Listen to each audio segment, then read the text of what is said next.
Hey everyone, Andrew back again and welcome to another video. And it is Saturday, so I'm back with another slasher review as part of the HORRORmans Slashback Slasher Challenge series. And this week's theme was store-themed slashers, so any slasher movie that's set in a department store, grocery store, supermarket or shopping mall will do. And I've decided to go with Intruder. So Intruder is set in a supermarket, so it's all about the supermarket, and the store is getting closed down, so the staff are staying back for a late shift to reduce all the items ready for the sale, ready for the store to be shut down. However, there is someone within the store that isn't happy with this situation whatsoever, really annoyed about it, and decides to go on a killing spree. So that's pretty much the story and the plot to this one. Now we'll get on to my thoughts. I've always been a big fan of Intruder, and I definitely consider this one to be really underrated, especially amongst a lot of the other 80s slasher movies. Really overlooked and forgotten about, which is a shame because this movie is really cool. It came out in the late 80s, so I definitely think that has something to do with it, and we all know that the late 80s was the end of the slasher craze, so it was starting to die off a little bit.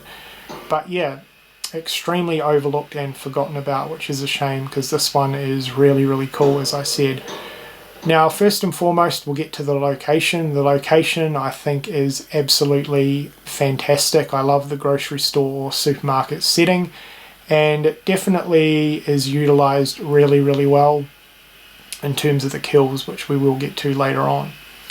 As for the characters, they're pretty stock standard for a slasher movie, nothing much to write home about, but they're not terrible either. But yeah, very traditional slasher characters. The killer, again, nothing overly special, and it's kind of obvious who the killer is pretty early on within the film.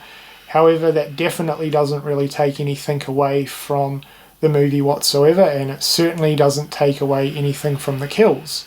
The kills are phenomenal within this film, and again it goes back to the location and the supermarket or grocery store setting. It's utilised very well in the kills. It has a pretty high body count, there's quite a few deaths within this film, and there's good variety. A lot of different supermarket themed equipment is used for the death scenes, which is really awesome. And it's nothing new. It's been done in a lot of slasher movies and a lot of horror movies in general. But for me, the way that the kills are filmed and shot within this movie really stand out to me for some reason. The kills are graphic, they're on screen, but I just love the way they're shot. They sort of focus on the victim getting killed, but you often see things done in shadow and silhouette, or cutaways to gore and blood as the kill is happening, and I just really like that. As I said, it's nothing new, it's been done a million times before, but for me, I don't know, it just really stands out to me within this film in terms of the kills. So yeah, the kills are absolutely fantastic. They're all really good. There's not a bad kill in this film. I know quite a few of you quite possibly haven't seen this one, so I'm not going to go too in depth with the type of kills that occur within this film. I'll leave that up to you to find out. But yeah, amazing kills. The grocery store setting, as I said, is an absolutely fantastic location. The killer's pretty good, the characters are pretty good. There's really not many issues that I have, or any issues whatsoever actually, with Intruder. It's really good. It's definitely one of my all-time favourite 80s slashers. And yeah, sadly, as I said, I consider this one to be pretty underrated and forgotten about. So if you've seen Intruder, let me know what you think of it in the comments section below. And if you haven't, obviously from this review, I definitely highly recommend it. It's not a hard film to track down whatsoever. There's multiple DVD and Blu-ray releases, and they're pretty cheap, so there's really no excuse for any slasher fan not to own this in their collection. And speaking of Blu-ray releases, I thought this might be a little fun thing to do.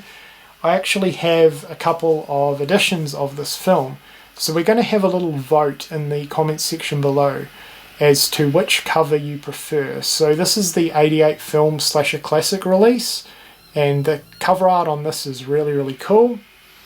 And then we have the cover from Synapse. This is a pretty old Blu-ray. It's been around for quite some time, and I'm pretty sure it's still available. But this one also has a really, really awesome cover as well. So yeah, it's hard for me to decide between the two because they're both great. But my vote probably goes to the 88 Films cover art. But let me know in the comments section below, which one do you prefer? Do you prefer the cover of the Synapse Blu-ray, or do you prefer the 88 Films cover art? Let me know. Anyway, that's it for this slasher review. Until next Saturday when I'll be back with another one. I hope you've enjoyed this one, and thank you for watching.